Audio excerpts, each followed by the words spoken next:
The champagne flute slipped from my fingers in slow motion, crystal shattering against marble like my last shred of dignity. 1,000 eyes turned toward me, or maybe it just felt that way. The amber liquid spread across the pristine white floor of the Valencia Grand Hotel ballroom, seeping into the grout lines like poison into veins.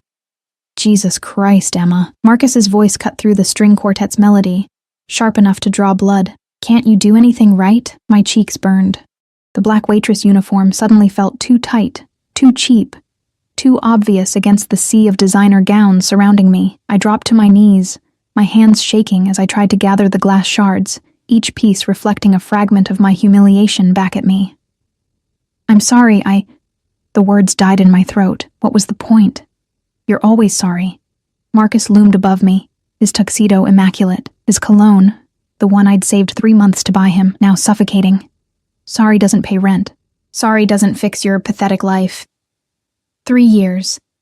3 years I'd loved this man, worked double shifts to support his business ventures, ignored the lipstick stains and late-night excuses.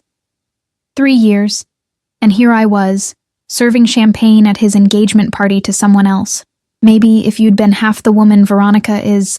He grabbed my elbow, yanking me to my feet. His fingers dug into my skin hard enough to bruise.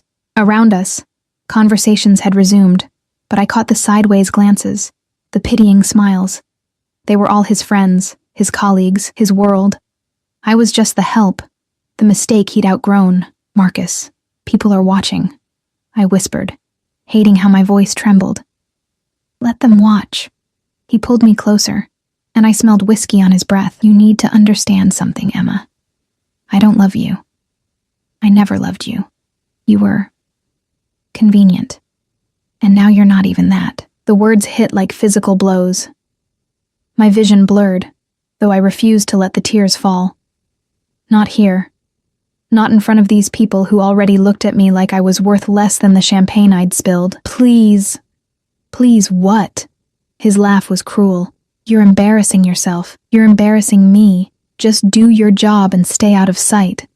That's what you're good at, isn't it? Being invisible. He released me with enough force that I stumbled backward, my hip colliding with the service cart. More glasses rattled, threatening to fall. I caught them just in time, my whole body shaking now. The quartet had moved into something soft and romantic. Veronica glided across the floor in Marcus's arms moments later, her diamond ring, the one that should have been mine, catching the chandelier light like a tiny sun. I needed air. The ballroom walls pressed in, suffocating me with their gold leaf and crystal opulence. My supervisor, Mrs. Chen, shot me a warning glare from across the room. But I didn't care anymore. Let them fire me. Let this whole nightmare end. The service corridor was blessedly empty, fluorescent lights humming overhead in a tone that matched the ringing in my ears. I leaned against the cold wall, pressing my palms flat against it, trying to ground myself. The concrete felt real, solid, unlike everything else in my life that seemed to be disintegrating. Breathe, I whispered to myself. Just breathe. But breathing hurt. Everything hurt. I'd been so stupid, believing his promises, his I love yous whispered in the dark, his assurances that once his business took off, we'd get married, have the life I'd dreamed of. Instead, I'd worked myself to exhaustion, paid his debts, covered his rent when his deals fell through. And all the while, he'd been with her, planning a future that didn't include me. The door at the end of the corridor opened, and I quickly wiped my eyes, straightening my uniform. Probably Mrs. Chen coming to yell at me for abandoning my post. But the footsteps that echoed down the hallway were wrong, too heavy, too measured, accompanied by the subtle rustle of expensive fabric. I turned and froze. He moved through the corridor like he owned it, like he owned everything. Tall, perhaps 6'3", with dark hair swept back from a face that belonged in Renaissance paintings. Sharp jaw, full lips, and eyes so dark they looked black in the fluorescent lighting. But it wasn't just his looks that stopped my breath. It was the way he carried himself. Dangerous, deliberate, like a predator who'd never known fear. His suit was black, perfectly tailored, probably worth more than I made in 6 months. A thin platinum watch caught the light as he raised a phone to his ear, speaking in rapid Italian. low, controlled, edged with authority that made my spine straighten involuntarily. 2 men flanked him, both built like brick walls, their eyes constantly scanning the corridor. Security. Not the hotel's rent-a-cops, but real protection. The kind that suggested whoever this man was, he needed guarding. I pressed myself against the wall, trying to become invisible. That thing Marcus said I was so good at. Maybe if I stayed still enough, they'd pass without noticing me. The man ended his call, sliding the phone into his pocket with a fluid motion. Then his eyes found mine. Everything stopped. I'd read about moments like this in books, dismissed them as fiction. But there was no other way to describe it. The air itself seemed to thicken, to crackle with something electric and terrifying. His gaze held mine, unwavering, and I couldn't look away, even though every instinct screamed at me to run. He was beautiful in the way storms are beautiful, devastating and impossible to ignore. "Are you hurt?" His voice was deep, accented. Italian, like his phone conversation, but with something underneath. British boarding school, maybe. The combination was intoxicating. What? My voice came out barely above a whisper. He moved closer, and I caught his scent. Sandalwood and something darker, more complex.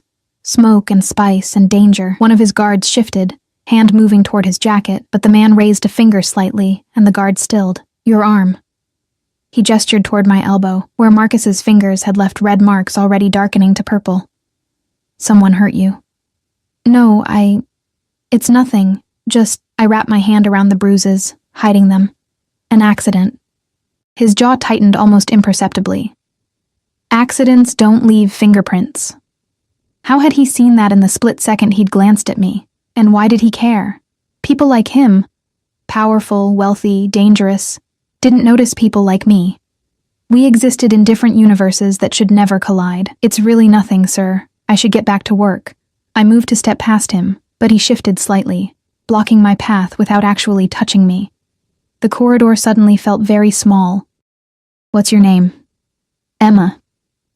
The answer came automatically before I could think better of it. "Emma." He repeated it slowly, like he was tasting each syllable. "You work here?" "Just for tonight. I'm with the catering company." Why was I telling him this? Why couldn't I move? His presence was magnetic, pulling me in even as my brain screamed warnings. He studied me for a long moment, his expression unreadable. Then he reached into his jacket, his guard tensed again, and pulled out a business card, holding it out between 2 fingers. "If you need anything, Emma, call this number." I stared at the card, heavy cream cardstock with embossed lettering. No name, just a phone number in elegant script. "I don't understand." "You will." He turned to leave, his guards falling into step behind him, moving like a well-oiled machine toward the ballroom entrance. I looked down at the card in my trembling fingers, then back up. He'd paused at the door, glancing back at me over his shoulder. In the harsh fluorescent light, his eyes weren't black at all. They were the deepest brown I'd ever seen, flecked with gold that caught the light like embers. "And Emma?" His voice carried down the corridor, soft but somehow filling the entire space. "Men who leave marks like that deserve to have marks left on them. Remember that." Then he was gone, the door swinging shut behind him with a soft click that somehow sounded like a promise or a threat. I stood frozen in the empty corridor, the business card burning in my hand like a live coal. My heart hammered against my ribs, adrenaline and something else, something I couldn't name, flooding my system. From the ballroom, I heard a commotion. Raised voices. Then Marcus's laugh, loud and nervous. My supervisor burst through the door, her face flushed. "Emma, get in here, now!" "Mr. Castellano wants..." She stopped, eyes widening as she looked at me. "What happened to you?" "Nothing, Never mind. Come on. Mr. Castellano has requested additional servers at his table, and you're the only one available who fits the..." She grabbed my wrist, dragging me toward the ballroom before I could protest. "Who's Mr. Castellano?" I asked, but she was already pushing me through the door. The ballroom seemed different now, the air charged with tension I hadn't noticed before. Guests clustered in small groups, whispering behind champagne flutes. The string quartet had stopped playing. And there, at the center table, the place of honor reserved for the venue's most important guest, sat the man from the corridor. His guard stood behind him, stoic and alert. Beside him sat an older gentleman in an expensive suit, leaning in to whisper something. But the man, Mr. Castellano, wasn't listening. His eyes were fixed across the room, on Marcus, who had gone very, very pale. "Emma, go." Mrs. Chen pushed me forward with a tray of champagne. "Table 7. Don't spill anything. Don't speak unless spoken to. And for God's sake, don't make eye contact." But it was too late for that. As I crossed the ballroom floor, my legs unsteady, my mind racing, I felt his gaze follow me, heavy, possessive, like he was cataloging every breath I took, every step I made. I reached Marcus's table, my hands shaking so badly the glasses rattled. Veronica looked up at me with undisguised disdain, her perfectly manicured hand resting on Marcus's arm proprietarily. "Finally," she said, "we've been waiting forever." I started to distribute the champagne, keeping my eyes down, trying to ignore Marcus's presence, trying to forget his words. "I don't love you. I never loved you. Emma." Marcus's voice was strange now, tight, afraid. "What did you say to him?" "What?" I looked up, confused. "Castellano, what did you tell him?" I don't even know who." "Don't lie to me." He grabbed my wrist, and I dropped the tray. It hit the table edge, champagne flooding across the white tablecloth like blood. "Not again. Not again." Veronica shrieked, jumping up as the liquid poured into her lap. Guests turned, staring. Mrs. Chen started toward us, her face murderous. But someone else moved faster. The temperature in the room plummeted. Conversations died. Even the air seemed to still. Mr. Castellano stood, his chair scraping against marble with a sound like a blade being drawn. His guards moved with him, hands inside their jackets now, eyes locked on Marcus. He crossed the ballroom floor in a few long strides, and the crowd parted before him like the Red Sea. No one spoke. No one moved. They just watched, and I saw fear in their faces. Real fear. He stopped at our table, and Marcus's hand fell away from my wrist like I'd burned him. "Mr. Castellano, sir, Marcus's voice cracked. "This is just a misunderstanding. Emma, she's nothing, nobody. Just stand up." 2 words. Quiet, controlled, absolutely terrifying. Marcus stood so fast his chair fell backward. Mr. Castellano looked at him the way someone might look at something they'd scraped off their shoe. Then his gaze shifted to me, and everything changed. His expression softened almost imperceptibly, though danger still radiated from him in waves. "Are you finished with this?" He gestured vaguely at Marcus, at the table, at the whole miserable scene. I didn't understand the question. With him. His eyes held mine, and I felt pinned, dissected, seen in a way that was both exhilarating and terrifying. "Are you finished?" Marcus made a strangled sound. "Now wait, I wasn't speaking to you." Mr. Castellano didn't even look at him. "Emma, answer the question." The ballroom was silent enough to hear a pin drop. Veronica stood frozen, champagne dripping from her designer dress. Mrs. Chen had stopped mid-stride. Every eye in the room was on us. "On me. I don't love you," Marcus had said. Like it was nothing. Like 3 years of my life meant nothing. Like I meant nothing. I looked at Mr. Castellano, at this dangerous, beautiful stranger who'd asked my name, who'd given me his card, who'd noticed bruises no one else had cared about. "Yes," I whispered. "I'm finished." His lips curved into something that wasn't quite a smile. Satisfaction, maybe, or promise. He turned to Marcus, and I watched my ex-boyfriend actually shrink backward. "Then she's mine." The words hung in the air like a death sentence. Or a salvation. Marcus's face went from pale to gray. "Mr. Castellano, please. I didn't know. If I'd known she was—" "You didn't know, because you never asked." His voice remained quiet, but it carried across the entire ballroom. "You saw a beautiful woman and thought her easy prey. You took what she offered and gave nothing back. You hurt her." He paused, and somehow the silence was worse than any threat. "I don't appreciate waste, Marcus. And you've wasted something precious. I'll make it right, I swear." Too late. Mr. Castellano gestured to one of his guards, who stepped forward. "You have 72 hours to settle your debts with her. Every penny she spent on you, every shift she worked to keep you comfortable, Every moment of her time you stole. Calculate it. Pay it.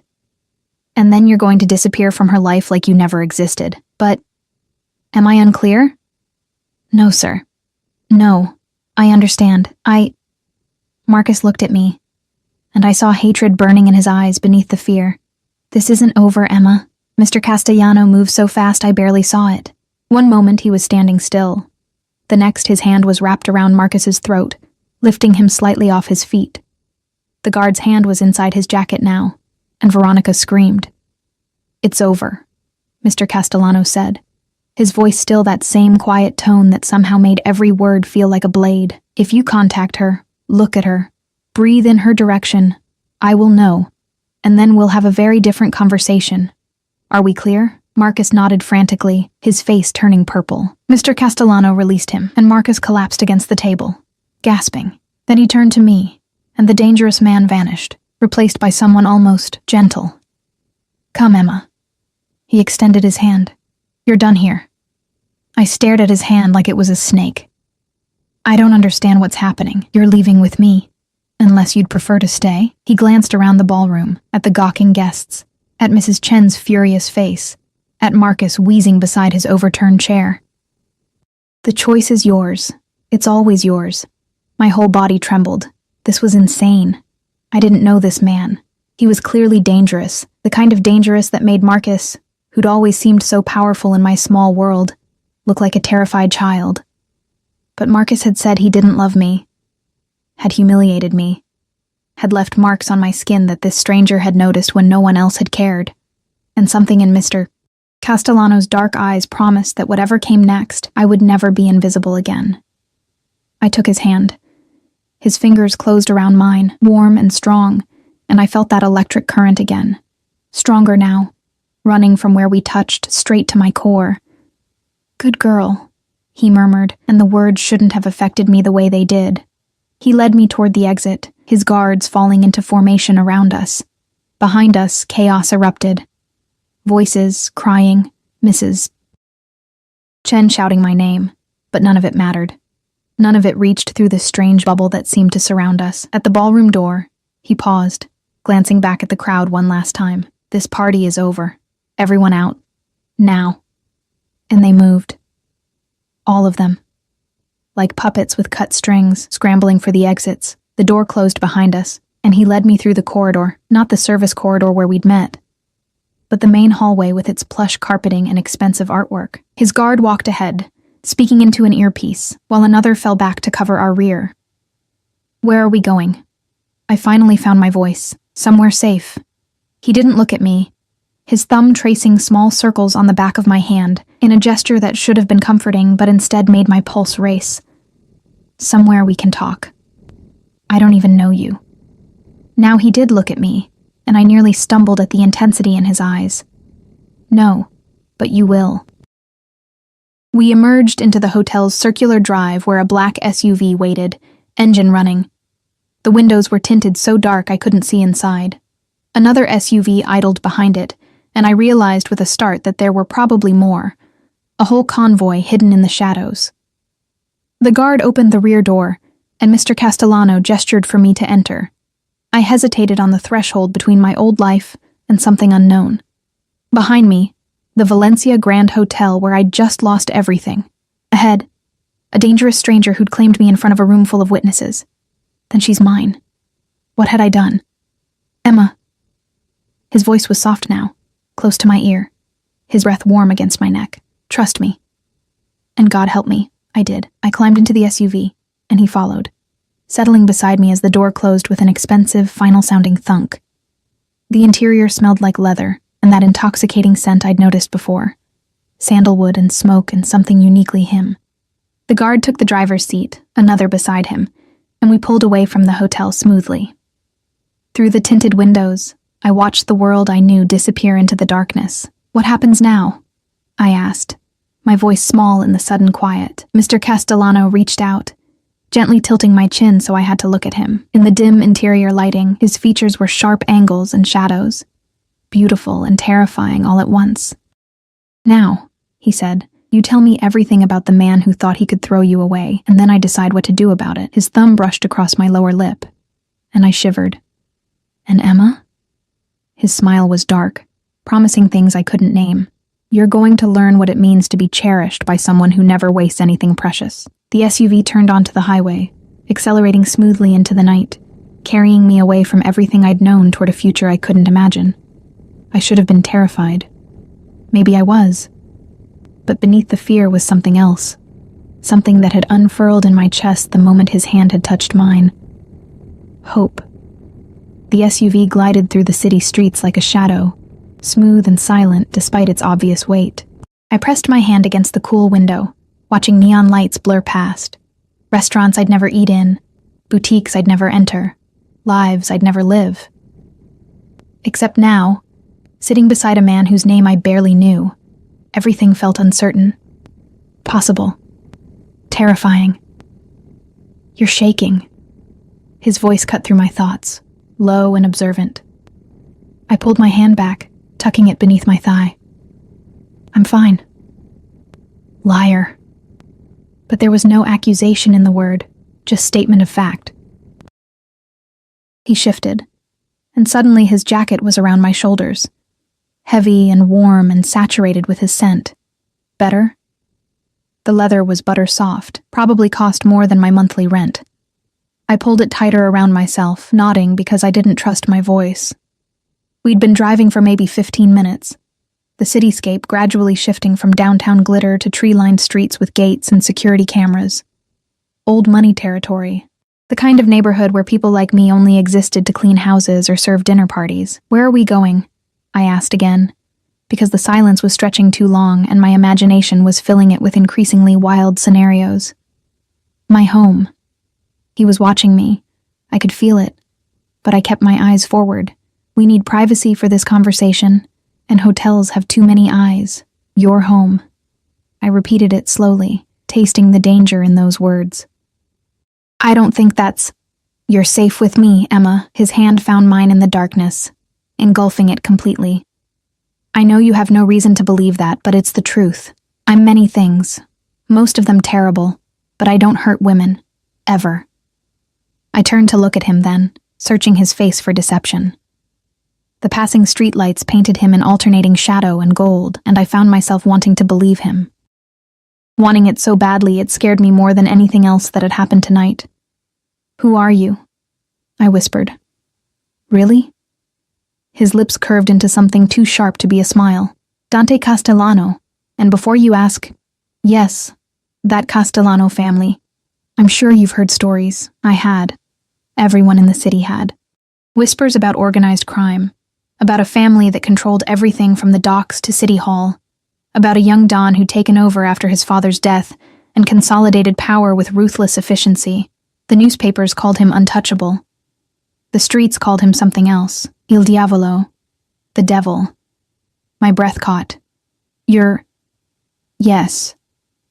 He said it calmly, like admitting he was a banker or a lawyer. Does that frighten you? It should, shouldn't it? But I didn't pull my hand away. Couldn't. You just threatened my ex-boyfriend, claimed me in front of everyone like I was property, and now you're taking me to your house. A smart woman would be terrified. And are you? Terrified? I considered the question honestly. Was I? My heart raced, adrenaline still flooding my system. But beneath the fear was something else. Something that had sparked to life when he'd looked at Marcus with death in his eyes and asked if I was finished. No one had ever defended me before. No one had ever noticed I needed defending. I don't know what I am, I admitted.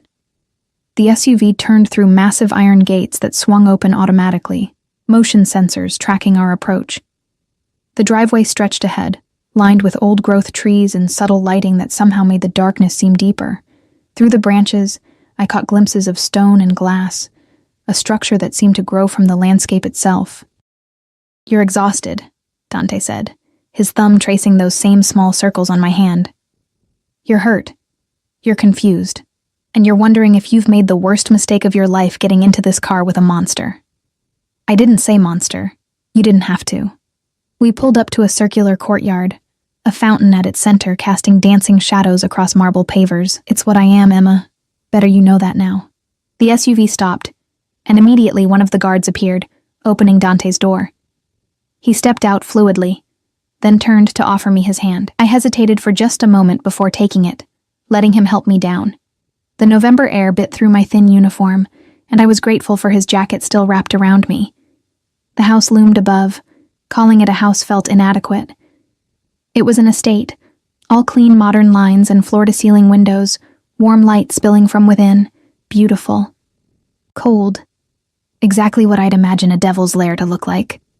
Come. Dante's hand found the small of my back, guiding me toward the entrance.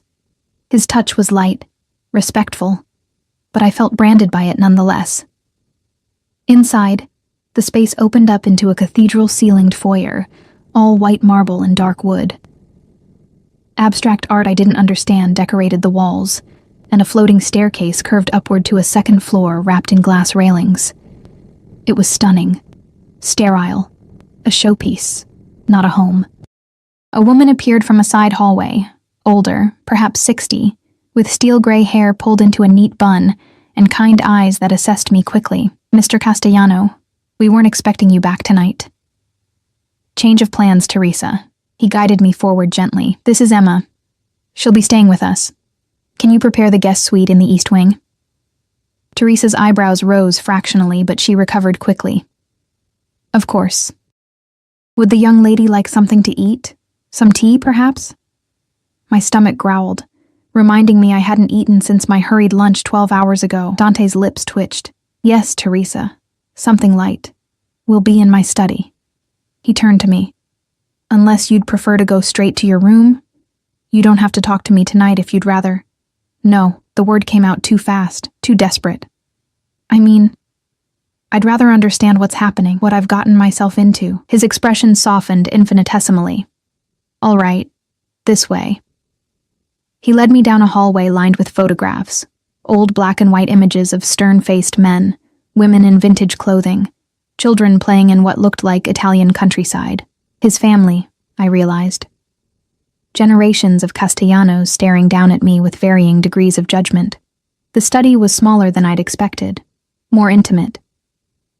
Floor-to-ceiling bookshelves lined 3 walls, packed with everything from leather-bound classics to modern thrillers. A massive desk dominated one corner, its surface neat except for a laptop and a crystal tumbler half full of amber liquid. Across from it, a leather sofa and 2 chairs created a conversation area around a fireplace where flames crackled softly. Sit. Dante gestured to the sofa. Please. I perched on the edge, hyper-aware of how out of place I looked in my wrinkled uniform and his expensive jacket. He moved to a bar cart, pouring 2 fingers of whiskey into a fresh glass. Drink? He offered it to me. I don't usually. Tonight isn't usual. He pressed the glass into my hand, his fingers lingering against mine. Trust me. You'll want it. I sipped tentatively, the liquid burning down my throat and pooling warmth in my stomach. He was right. I needed it. Dante settled into the chair across from me, close enough that our knees almost touched. He'd removed his jacket at some point, rolled his shirt sleeves to his elbows, revealing forearms corded with muscle and scattered with scars. Old wounds, I realized. Evidence of a life I couldn't begin to imagine. Ask, he said simply. Whatever you want to know, I'll answer honestly. Where did I even begin? My mind spun with 1,000 questions, each more impossible than the last. Why? I finally managed. Why did you... At the party. You didn't know me. You didn't know Marcus. Why did you do that? He took a slow sip of his drink, considering. Do you believe in instinct, Emma? I don't understand. I saw you in that corridor, crying, trying to hide it but failing. And I saw these... He reached out, his fingers ghosting over the bruises on my arm so gently I barely felt it. I have 2 sisters. If any man ever put marks like this on them, I would kill him, slowly. So when I walked into that ballroom and saw the same man who'd hurt you dismiss you like garbage, he paused, something dangerous flickering in his eyes. Instinct took over. But you said, you claimed me, like I was yours. Yes. Why? He leaned forward, elbows on his knees, the firelight casting his features in sharp relief. Because the moment you took my hand, you became mine to protect. That's how this works in my world, Emma. You accept my protection. You fall under my umbrella. No one touches you. No one hurts you. And anyone who tries answers to me. The possessiveness in his voice should have terrified me. Instead, something warm and dangerous unfurled in my chest. I don't need protection, I said. But the words rang hollow even to my own ears. No? He tilted his head. Where were you going to go tonight after your shift ended? Back to the apartment you share with 3 other people, working yourself to exhaustion at jobs that barely pay enough to survive? How much did Marcus take from you, Emma? How much did you give? Tears burned behind my eyes. That's none of your business.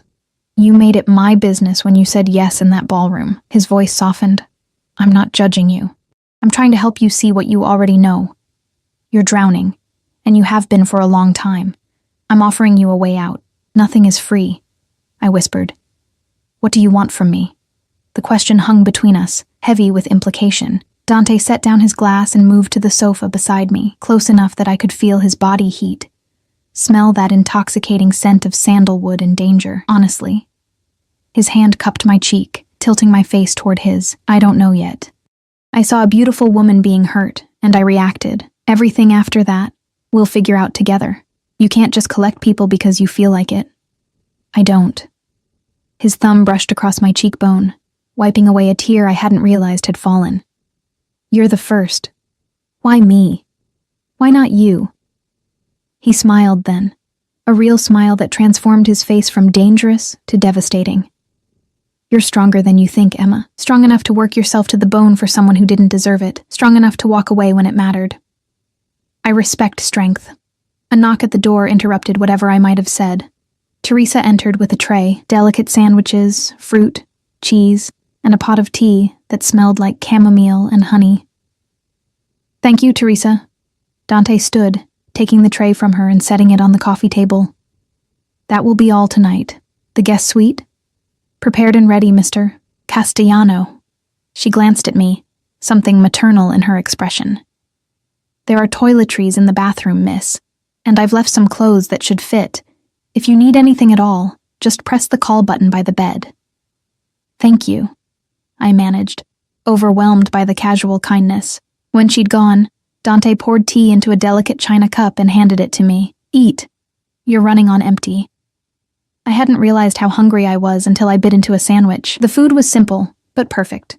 Fresh bread, real butter, vegetables that actually tasted like something. I ate 3 sandwiches before I could stop myself, washing them down with tea that soothed my raw throat. Dante watched me the entire time, a slight smile playing at his lips. What? I asked around a mouthful of strawberry. Nothing. It's just refreshing.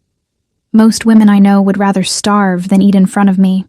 Most women you know probably haven't worked a 12-hour shift without a break. I reached for another sandwich, then hesitated.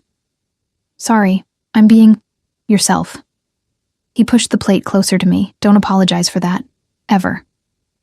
I ate more slowly this time, acutely aware of his attention on me. The fire crackled. Somewhere in the house, a clock chimed midnight. The surreal quality of the evening was catching up to me. Less than 2 hours ago, I'd been serving champagne at my ex's engagement party. Now I was eating sandwiches in a Mafia Don's study, wearing his jacket, drinking his whiskey. My life had become a fever dream. Tell me about Marcus, Dante said quietly. How long were you together? 3 years. The words tasted bitter. Met him at a coffee shop where I was working. He seemed different. Ambitious. Going places. He said he was going to start his own investment firm, that he just needed time to get established, and you believed him. Wouldn't you? He was charming. Confident. He made me feel like I mattered. I laughed without humor. God, I was so stupid. You weren't stupid. You were hopeful. There's a difference. Dante's jaw tightened. What happened? The usual story. His business ventures never quite panned out. There was always some excuse. Bad partners, bad timing, bad luck. Meanwhile, I worked more hours, picked up extra shifts, paid his rent when he was short, bought his groceries, covered his car payment. Shame heated my cheeks. I thought I was helping, investing in our future, while he was investing in someone else. Veronica. I spit the name like poison. Met her 6 months ago, apparently. Her father owns some tech company, has connections Marcus wanted, so he upgraded. Dante's hand found mine again, his grip firm and grounding. He's a parasite. They exist in every level of society. People who take and take until there's nothing left, then move on to the next victim. You're well rid of him. Then why does it still hurt so much? The question came out broken, and suddenly I was crying for real. All the pain and humiliation and rage I'd been holding back flooding out in ugly, gasping sobs. I tried to pull away, to hide my face, but Dante wouldn't let me.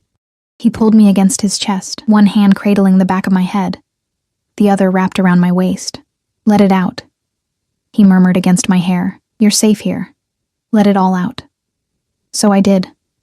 I cried for 3 wasted years, for the dreams that had died, for the version of myself who'd believed love was supposed to hurt. I cried until my throat was raw and my eyes burned and I had nothing left.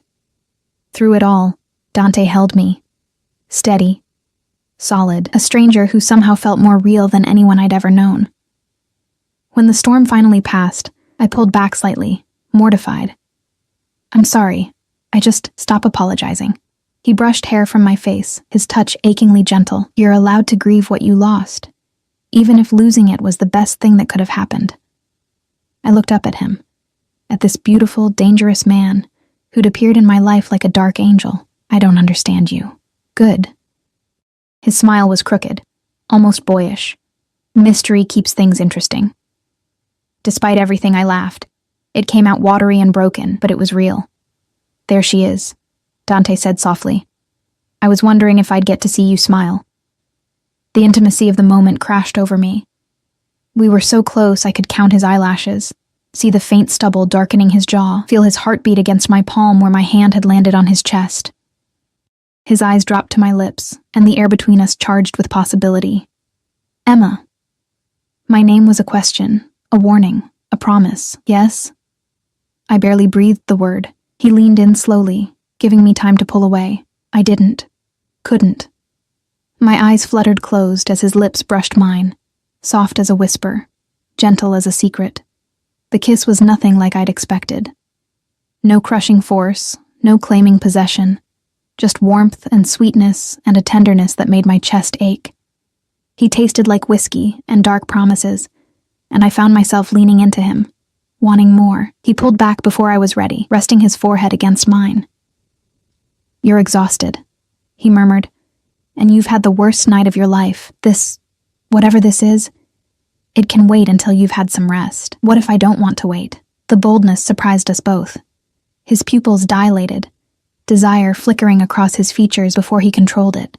Then you'll tell me that tomorrow, when you're thinking clearly, when you're not running on adrenaline and trauma and exhaustion. He stood, pulling me up with him. Come on. Let me show you to your room. He was right, of course. I could barely keep my eyes open, my body crashing now that the adrenaline had worn off. But disappointment still curled in my stomach as he led me back through the hallway, up that floating staircase, down a corridor lined with closed doors. The guest suite was at the end, and when he opened the door, I actually gasped. The room was enormous, decorated in soft creams and blues that reminded me of clouds. A massive 4-poster bed dominated the space, piled with pillows and draped in silk that looked sinfully soft. Through an open door, I glimpsed a bathroom with a tub big enough to swim in. Teresa left clothes in the closet, Dante said, his hand still resting on my lower back. Bathroom is stocked with everything you should need. My room is 2 doors down if you need anything. Anything at all. I turned to face him, suddenly overwhelmed. I don't know how to thank you. Don't thank me yet. Something dark crossed his expression. You don't know what you've agreed to, Emma. What being mine means in my world, then tell me. He studied me for a long moment, seeming to wage some internal battle. Finally, he cupped my face in both hands, his touch reverent. It means you belong to me now. Under my protection, yes, but also under my rules. It means you don't make decisions without consulting me first. Don't go anywhere without security. Don't trust anyone I haven't vetted. His thumbs brushed across my cheekbones. It means your freedom comes at a cost.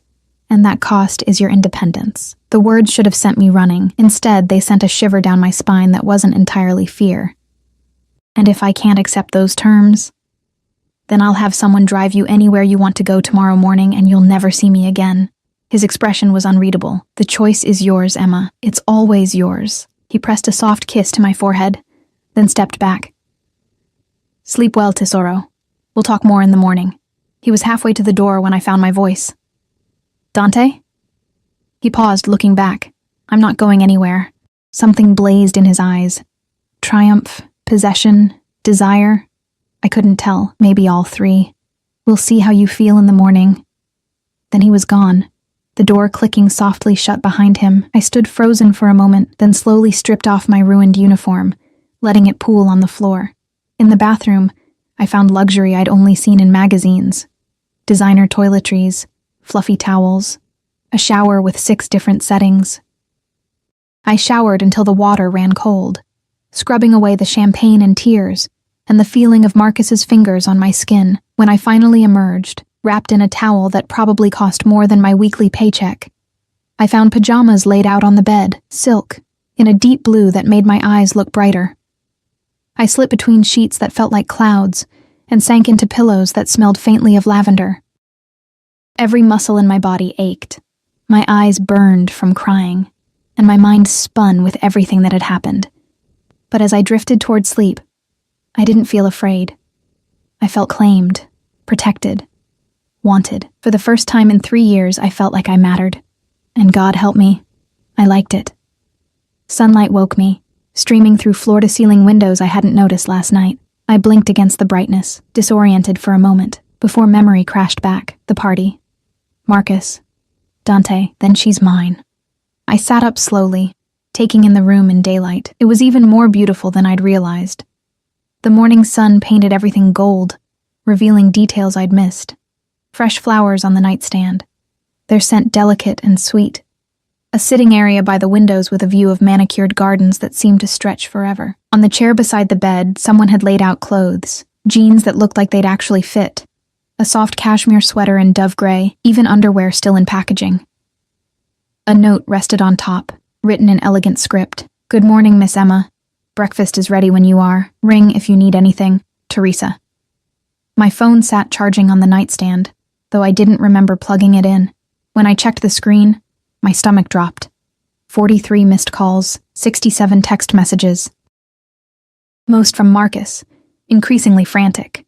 A few from my roommate, confused about where I was. One from Mrs. Chen, informing me I was fired. I should have felt panic. Instead, I felt nothing. Like all those messages belonged to someone else's life. I showered again, unable to resist the luxury of the rainfall showerhead and the array of expensive products. The clothes fit perfectly, too perfectly. Someone had guessed my size exactly, which should have been creepy, but instead felt oddly thoughtful. When I finally ventured out of the room, I found the house transformed by daylight. What had seemed cold and sterile last night now revealed itself as carefully curated minimalism. Clean lines, open spaces, art that played with light and shadow. Through the windows, I could see the gardens properly now, all geometric hedges and stone pathways, beautiful in their precision. I followed the scent of coffee and something baking, my stomach growling despite the sandwiches from last night. The kitchen was enormous, all white marble and stainless steel, with an island big enough to seat 8. Teresa stood at the stove, humming softly to herself. Good morning, dear. She smiled warmly when she saw me. Did you sleep well? Better than I have in months, actually. It was true. Despite everything, I'd slept dreamlessly, deeply, for nearly 10 hours. Excellent. Sit, sit. She gestured to the island where a place had been set. Fresh orange juice, a cappuccino with a perfect heart design in the foam, a basket of pastries that smelled like heaven. Mr. Castellano had to step out for a meeting, but he left instructions that you're to have whatever you'd like. Are you hungry? Starving.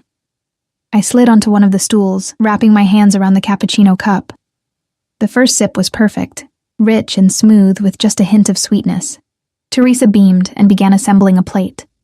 Fluffy, scrambled eggs with herbs, crispy bacon, roasted tomatoes, toast that was still warm from the oven. She set it in front of me with a flourish. Eat, You're too thin, Mr. Castellano worries. I almost choked on my coffee. He worries. He barely knows me. Maybe so. Teresa began cleaning the already spotless counter. But he knows enough. I've worked for the Castellano family for 30 years, Miss Emma. I've never seen him bring anyone here. Not once. The weight of that settled over me as I ate. The food was incredible, each bite bursting with flavor, and I found myself eating everything on the plate, plus 2 chocolate croissants from the basket. Where did he go? I asked, licking chocolate from my fingers. The meeting, I mean. Teresa's expression shifted, becoming carefully neutral. Business, dear. Nothing for you to worry about. Business. Right. Because Dante Castellano wasn't a regular businessman with spreadsheets and PowerPoints. He was a mafia don with territory and rivals, and God knew what else. What had I gotten myself into? Teresa? I set down my cup. Be honest with me. Should I be scared?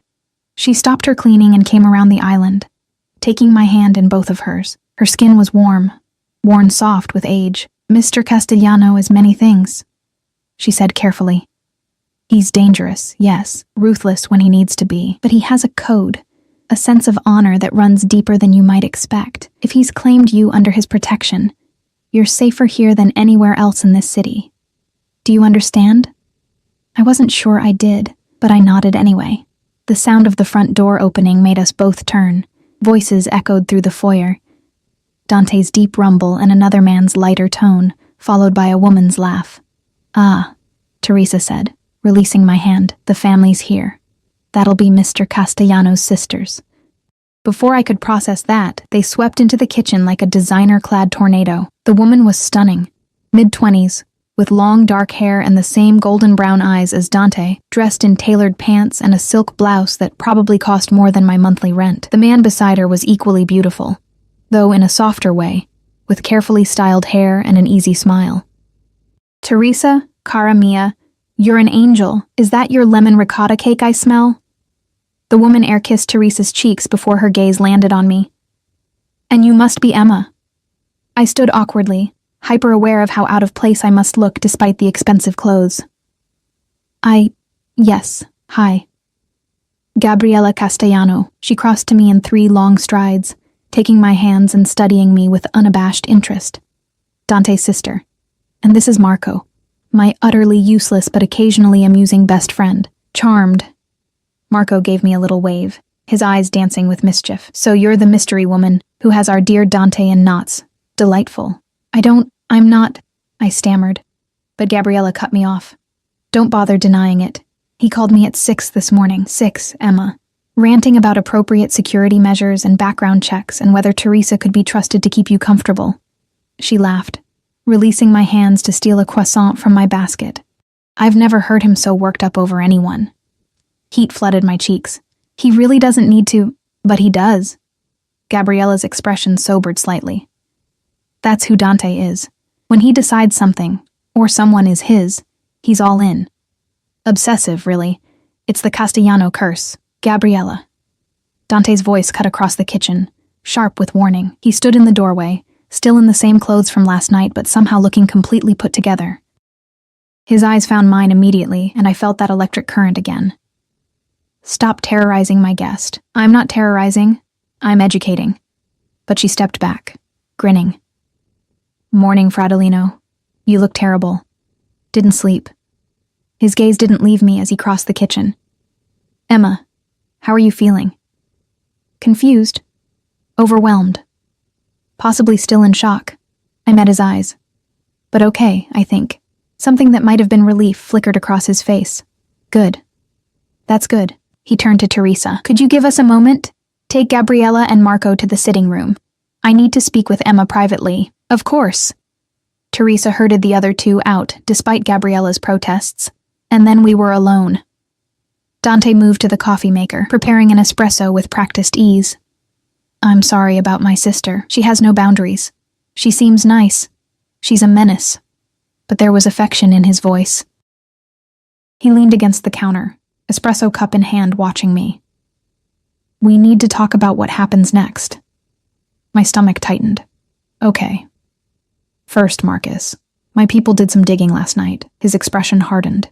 He owes you significantly more than you probably realize. $32,000 to be exact. Rent, car payments, credit card bills in your name that he ran up, cash loans you made him. Does that sound right? 32,000. The number hit me like a physical blow. 3 years of my life, quantified in cold numbers.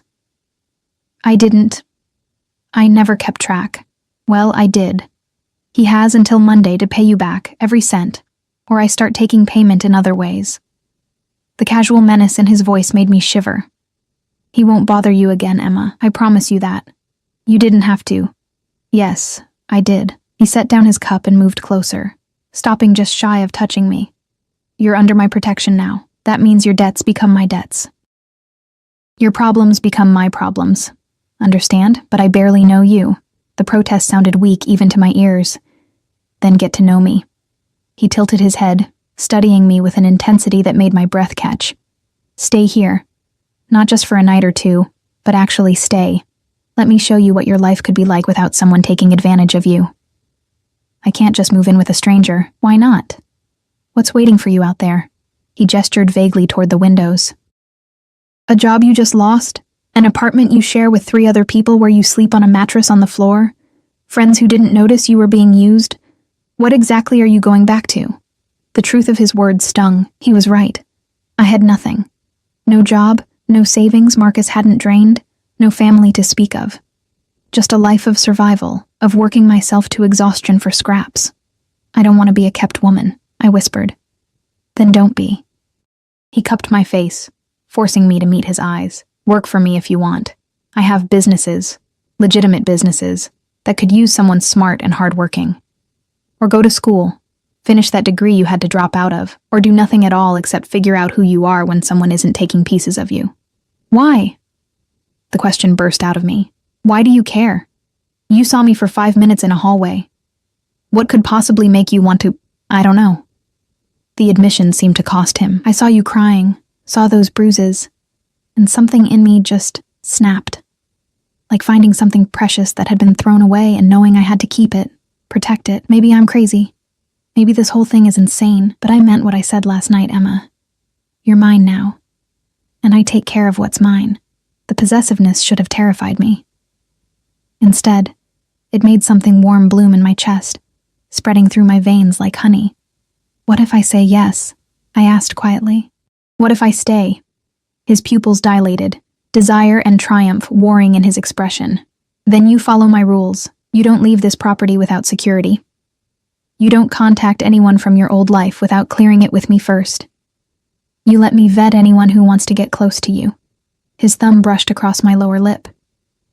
And you accept that you belong to me in every way that matters. That's a lot of control to give someone, yes. He didn't deny it, didn't make excuses. But in return you get safety, security. The freedom to become whoever you want without worrying about money or survival or someone using you. Is that not a fair trade? I thought about Marcus. About 3 years of giving everything and getting nothing. About working 3 jobs and still barely making rent. About being invisible, forgotten, used up and thrown away. Dante was offering me a cage, yes. But it was a golden cage with everything I'd ever wanted inside it. I need time to think, I said, though part of me already knew the answer. Take all the time you need. He pressed a kiss to my forehead, soft and reverent. I'm not going anywhere, and neither are you, until you're ready. A phone buzzed, his, I realized, when he pulled it from his pocket and frowned at the screen. I have to take this. He stepped back, already swiping to answer. Dante. A pause, then his expression went cold. When? Another pause. Secure the perimeter. No one in or out without my explicit approval. I'll be there in 20 minutes. He ended the call and looked at me, conflict clear in his eyes. I have to go. There's a situation that requires my attention. He crossed to the kitchen entrance, spoke in rapid Italian to someone I couldn't see. One of his guards appeared in the doorway. Marco will stay with you. Gabriella, too. Don't leave the property. And don't open any doors for anyone except Teresa or my people. Understand? What's wrong? Fear crept into my voice. Are you in danger? His expression softened. I'm always in danger, Tesoro. It's the life I chose. But I'll be fine. This is just business. He started to leave, then turned back, crossing the distance between us in 2 strides. His hand tangled in my hair as he pulled me into a kiss that was nothing like last night's gentle exploration. This was claiming, possessive, a brand that seared straight through me. When he pulled back, we were both breathing hard. "Don't leave," he said against my lips. "Please, just stay." Then he was gone, his footsteps echoing through the house, the front door opening and closing with a finality that made my chest ache. I stood frozen in the kitchen, my lips still tingling, my heart racing. Through the window, I watched the SUVs pull away, taking him toward whatever danger awaited. Well, Gabriella appeared in the doorway, Marco behind her, both wearing matching expressions of amused interest. That was quite the goodbye kiss. I touched my lips, still feeling the imprint of his. He's intense. That's one word for it. She linked her arm through mine, steering me toward the sitting room. "Come on. If you're going to be part of this family, you need to understand what you're getting into. And I have so many stories about my darling brother. Part of this family." The words echoed in my head as I let her guide me, Marco trailing behind with a fresh pot of coffee and conspiratorial grin. Was that what I wanted? To be part of this dangerous, beautiful, impossible world? I thought about Dante's kiss, about the way he looked at me like I was something precious, about waking up in silk sheets instead of on a mattress on the floor, about never having to count pennies or work until I collapsed or settle for scraps of affection from someone who didn't value me. Maybe I was crazy. Maybe this was the worst decision I could possibly make. But for the first time in years, I felt alive. And that had to count for something. Gabriella settled us in a sunlit room filled with comfortable furniture, and more of that carefully curated art. Marco poured coffee while she curled up beside me, studying me with those eyes so like her brother's. "So," she said, "let's start with the basics. How much do you know about what Dante actually does?" I hesitated. "I know he's involved in organized crime, that people call him Il Diavolo. Diplomatic." Marco handed me a cup. "She's diplomatic, Ella. I like her." "The devil," Gabriella continued, ignoring him. "Yes, they call him that, and he's earned it. Make no mistake. Dante took over when our father died 5 years ago, and he's been consolidating power ever since. He's ruthless, efficient, and absolutely terrifying when someone crosses him." "You're not exactly selling this," I pointed out. She laughed. "I'm not trying to. I'm trying to be honest. Dante is dangerous, Emma. He's killed people, ordered others killed. He controls half this city's illegal operations, and has his hands in plenty of legitimate businesses too. If you stay with him, you'll be part of that world. Protected, yes, but also exposed to dangers you can't imagine. Why are you telling me this?" "Because I love my brother." Her expression grew serious. "And I haven't seen him like this in ever, actually. He's obsessed with you already. I can see it. Which means you have power over him, whether you realize it or not. And power in our world is dangerous. I don't want power over him. Doesn't matter. You have it anyway." She reached over, squeezing my hand. "Just be careful with it. With him. He acts invincible, but he's not. None of us are." Marco cleared his throat. "On a lighter note, I should mention that Dante has already assigned you a security detail. 4 men who will follow you everywhere once you start leaving the property. Thrilling, really." "Everywhere," I squeaked. "Well, maybe not the bathroom," Gabriella said dryly. "But yes, everywhere else. Welcome to dating a Castellano. Privacy is a myth." We spent the next hour like that, Gabriella and Marco tag-teaming stories about Dante, painting a picture of a man who was simultaneously terrifying and tender, ruthless, and surprisingly romantic. He'd once killed a man for hitting a woman in front of him. He bought out an entire flower shop every week to keep Teresa's vases full. He hadn't dated anyone seriously in 3 years because he was waiting for something real. And now, apparently, he thought that something was me. My phone buzzed with another text from Marcus, then another, and another. "You should block him," Gabriella suggested, noticing my expression. "Actually, give me your phone." Before I could protest, she'd snatched it from my hand and was typing rapidly. "There, blocked on everything. He can't contact you, can't see your social media, nothing. If he tries anything else, Dante will handle it." He's going to pay me back, I said quietly. $32,000, Dante said. Gabriella and Marco exchanged a look. He'll pay, Marco said grimly. Or he'll regret it. Dante doesn't make idle threats. The thought should have troubled me. Instead, I felt a savage satisfaction. Marcus had used me, humiliated me, thrown me away. Now he would face consequences for the first time in his entitled life. Was that wrong? Did it make me a bad person to want him to suffer? Don't, Gabriella said softly, reading my expression. Don't feel guilty for wanting justice. That's what Dante's giving you. Not revenge, but justice. There's a difference. My phone, still in her hand, rang. She glanced at the screen and smiled. Speak of the devil, she answered on speaker. Missing your girl already, Fratello? Put Emma on. Dante's voice was tight, stressed in a way I hadn't heard before. Gabriella handed me the phone, suddenly serious. I took it with shaking hands. Dante, what's wrong? Nothing for you to worry about, just checking in. But I could hear tension in every word, could hear shouting in the background, the sound of car doors slamming. Are you okay? Gabriella and Marco treating you well? I'm fine. They're telling me embarrassing stories about you. A brief huff that might have been a laugh. I'm sure they are. Listen, I might be later than expected getting back. There's a complication. What kind of complication?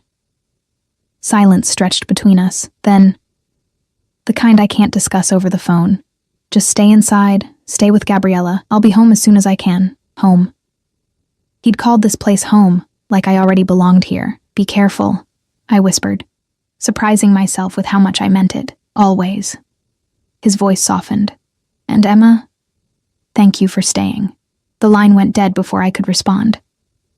I handed the phone back to Gabriella, my hands still shaking. She and Marco were both watching me with identical expressions of concern. What aren't you telling me? I demanded. What's really happening? Gabriella bit her lip, clearly debating. Finally, there's been some unrest. A rival family testing boundaries, pushing into territory Dante controls. It's nothing new, but the timing is unfortunate. Because of me. No, Marco interjected. Because people are always looking for weaknesses, for opportunities. You're not a weakness, Emma. You're just new, different, and in our world, different attracts attention. I thought about Dante claiming me in front of a room full of people, about how quickly word must have spread. About what it might mean that the city's most powerful crime boss had suddenly acquired a nobody waitress.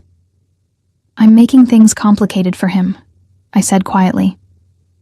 Good, Gabriella said fiercely. He needs complicated.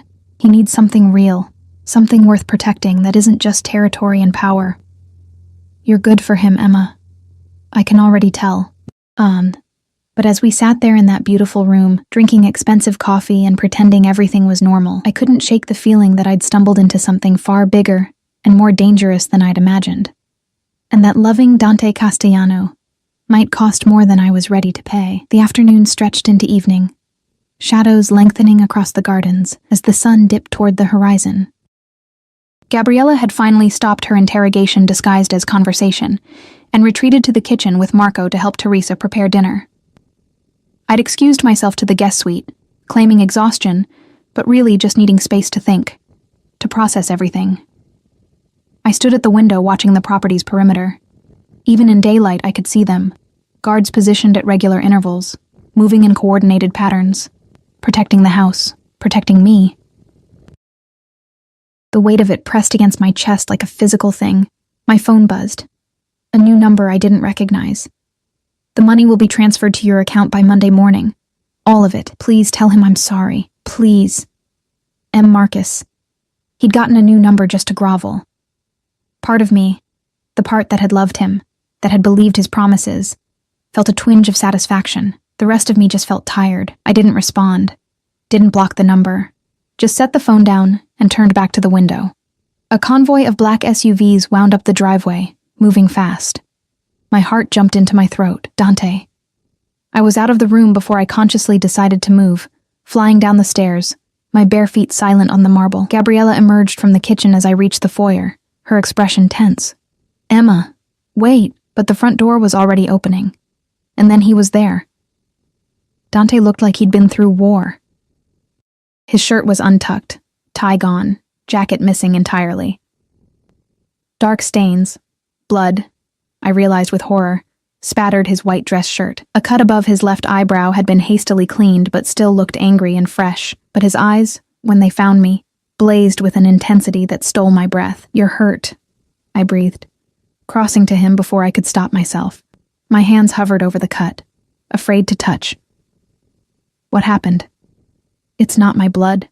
He caught my hands, pulling them against his chest where I could feel his heart racing. "Well, not most of it. I'm fine, Tesoro. I promise." "You're bleeding." "It's nothing." But he let me examine the cut, standing still under my inspection with surprising patience. "The situation's handled. You're safe." "I wasn't worried about me," I said before I could think better of it. Something fierce and possessive flashed in his eyes. "No?" "No." I realized how close we were standing, how my hands had somehow ended up on his chest, how his were wrapped around my waist like he couldn't bear not touching me. "I was worried about you, Emma." My name was almost a groan. "You can't say things like that to me." "Why not?" "Because it makes me wanna—" He cut himself off, jaw clenching. "You should go upstairs. I need to shower, change, handle some calls. We'll talk at dinner." But he didn't let me go. If anything, his grip tightened, his forehead dropping to rest against mine as he took a shuddering breath. "Dante," I whispered. "Give me a moment. Just let me have this moment." So I stood there in the foyer, held in the arms of a dangerous man who smelled like smoke and copper and something darker, and let him breathe me in like I was oxygen. Around us, his people moved, guards securing doors, Teresa fussing in Italian, Gabriella and Marco watching from the kitchen doorway with knowing expressions. Finally, he pulled back, cupping my face. "Go, please, before I do something we're both not ready for." The promise in his voice sent heat coursing through me, but I stepped back, nodding. He watched me climb the stairs, and I felt his gaze on me the entire way. Back in my room, I paced, tried to read, failed. Changed into one of the dresses Teresa had left. Soft blue cotton that hugged my curves and made my eyes look brighter. Applied minimal makeup from the cosmetics that had appeared on the vanity at some point during the day. I looked like someone else, someone who belonged in this beautiful house, who wore expensive clothes naturally, who was worth protecting. I looked like Dante's. A knock at the door made me jump. "Come in." Teresa peeked inside, smiling when she saw me. "Beautiful, Miss Emma. Dinner will be ready in 30 minutes. Mr. Castellano asked if you'd join him in his study first." My stomach fluttered. Of course. I found him standing by the windows, staring out at the darkening gardens. He'd showered and changed into dark slacks and a crisp white shirt, sleeves rolled to his elbows. The cut above his eye had been properly cleaned and bandaged. A tumbler of amber liquid dangled from one hand. "You wanted to see me?" I said softly. He turned, and the expression on his face when he saw me made my knees weak. Hunger, reverence, possession, all tangled together in a look that branded me more effectively than any words. "Beautiful," he murmured, setting down his drink and crossing to me. "You're so fucking beautiful, Emma. Do you know that?" I shook my head, speechless. "You are." His hands framed my face, tilting it up to his. "And you're mine. Tell me you know that. Tell me you're staying." The words caught in my throat. "I need to understand what that means, really means. Not just the security and the rules, but what you want from me. Everything." No hesitation. "I want everything, Emma. Your time, your attention, your trust. I want you in my bed at night and at my table in the morning. I want the right to protect you, to provide for you, to tear apart anyone who tries to hurt you." His thumb brushed across my lower lip. "I want you to be mine in every way that matters. That's not love," I whispered. "That's possession." "Maybe." He didn't deny it. "But it's honest. I'm not going to lie to you and call this something prettier than it is. I want to own you, Emma, and I want you to want to be owned." The words should have sent me running. Instead, they made something deep in my core clench with need. What if I can't give you that? Then I'll wait. His lips ghosted across my forehead, my temple, the corner of my mouth. I'll give you time, space, whatever you need, but I won't let you go back to that life. I won't let you struggle and scrape and be used by people who don't deserve you. You barely know me. I know enough. He pulled back to meet my eyes. I know you're strong, resilient, that you give everything you have to people you care about, that you've been hurt and used and thrown away. But you're still standing, still soft inside despite everything. His voice dropped. I know that when I kiss you, you melt against me like you've been waiting your whole life for someone to claim you properly. Heat flooded my cheeks. Dante, tell me I'm wrong. It was a challenge. His eyes dark and intense. Tell me you don't feel this thing between us. This pull. I couldn't. Because he was right. There was something between us, something that had sparked to life the moment our eyes met in that corridor.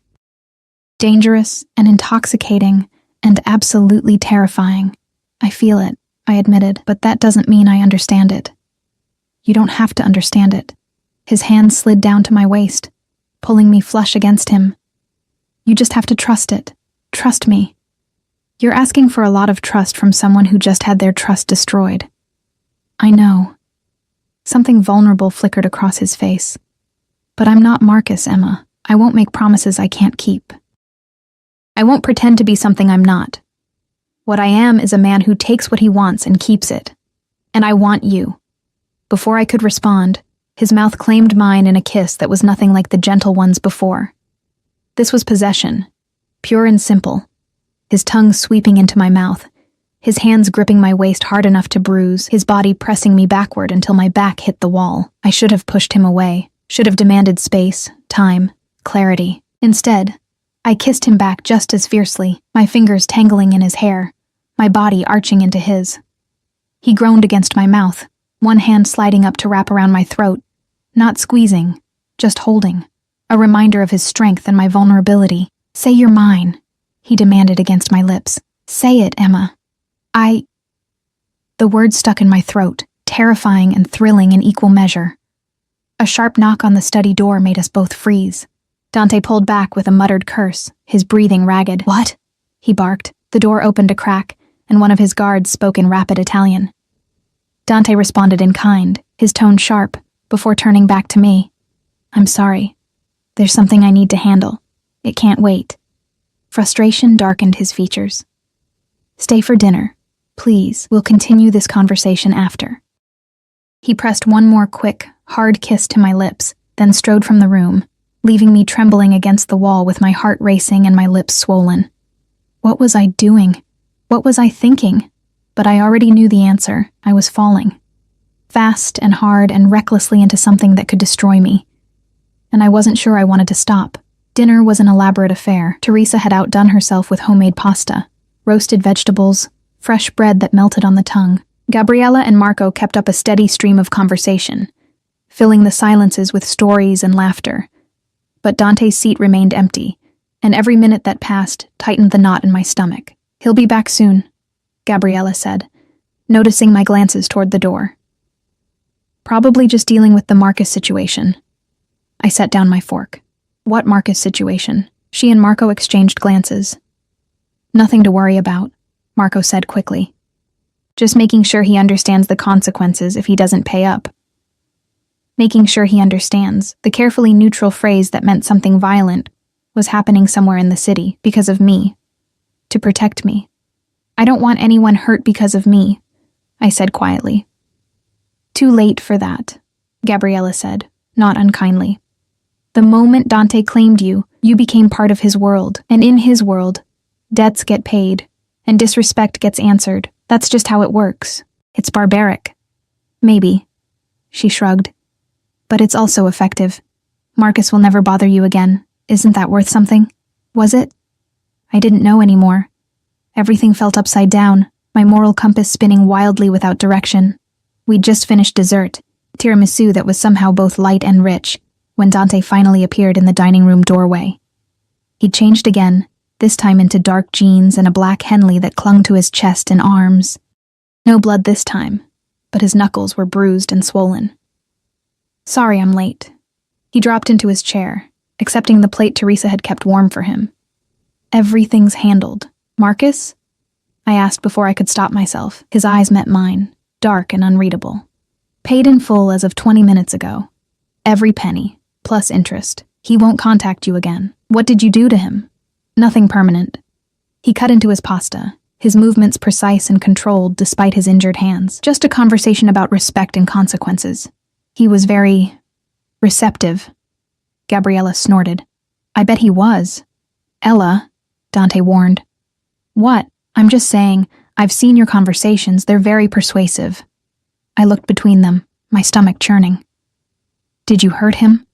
Dante set down his fork, giving me his full attention. Do you care if I did? The question hung in the air. Did I? Marcus had used me, humiliated me, left marks on my skin. Part of me, a dark, secret part, wanted him to suffer. I don't know, I admitted. Honest answer. Something that might have been approval flickered in his expression. I'll give you an honest answer in return. Yes. I hurt him. Not badly, he'll heal. But enough that he'll remember what happens when someone touches what's mine. Does that bother you? It should have. Everything about this should have bothered me instead. No, it doesn't. Gabriella let out a low whistle. Oh, she's perfect for you. Gabriella, Dante said again. But this time there was amusement in his voice. Don't you have somewhere to be? Actually, yes. She stood, Marco following suit. We have that thing, at that place. Very important. She winked at me. It was lovely meeting you, Emma. I have a feeling we'll be seeing a lot more of each other. They swept out in a flurry of air kisses and goodbyes, leaving me alone with Dante and Teresa, who was clearing plates with studied discretion. I'll bring coffee to the sitting room, she said, disappearing into the kitchen before either of us could respond. Dante stood, offering me his hand. Walk with me? I took it, letting him lead me through the house to a set of French doors that opened onto a terrace overlooking the gardens. The night air was cool and crisp, carrying the scent of jasmine from somewhere below. Fairy lights twinkled in the trees, transforming the space into something magical. It's beautiful, I breathed. My mother designed these gardens, Dante said softly, standing behind me with his hands resting lightly on my shoulders. Before she died, she said every home needed beauty to balance the darkness. I didn't know you lost your mother 10 years ago. Cancer. His voice was carefully neutral, but I heard the pain underneath. She would have liked you, I think. Would have appreciated your strength. I turned to face him, and in the soft light, he looked younger, more vulnerable, almost human instead of the dangerous creature who commanded empires. Tell me about your family, I said. The real story, not Gabriella's edited version. He guided me to a bench, settling beside me close enough that our thighs touched. For a long moment, he just stared out at the gardens, gathering his thoughts. My father was complicated, he finally said. Powerful, respected, feared, but also cruel. Especially to my mother. He loved her, in his way. But love in our family has always been tangled up with possession and control. When she got sick, he spent millions trying to save her. But when she died anyway, something in him broke. He became reckless, paranoid. Started making decisions that put the family at risk. What happened? He was killed in a hit ordered by someone he thought was an ally. I was 25, just finishing my MBA at Oxford, planning to go legitimate. Instead, I came home to war. His jaw tightened. It took me 2 years to stabilize everything, to eliminate the threats and consolidate power. By the time I was done, there was too much blood on my hands to ever go back to that life I'd planned. Do you regret it? Sometimes. He looked at me then, and I saw old pain in his eyes. But I'm good at this, at protecting my family, my people, at maintaining order in a world that would tear itself apart without someone strong enough to keep the peace. Is that what you tell yourself? That you're keeping the peace? It's what I know. His hand found mine, threading our fingers together. I'm not a good man, Emma. I've done terrible things. We'll probably do more before this is over. But I have a code, a line I won't cross. I protect what's mine. I honor my word. And I never ever hurt the innocent. And me? I asked quietly. Which category do I fall into? You're mine. Simple. Absolute. Which means you're the most protected person in this city. No one will touch you. No one will hurt you. And anyone who tries will answer to me. The possessiveness should have frightened me.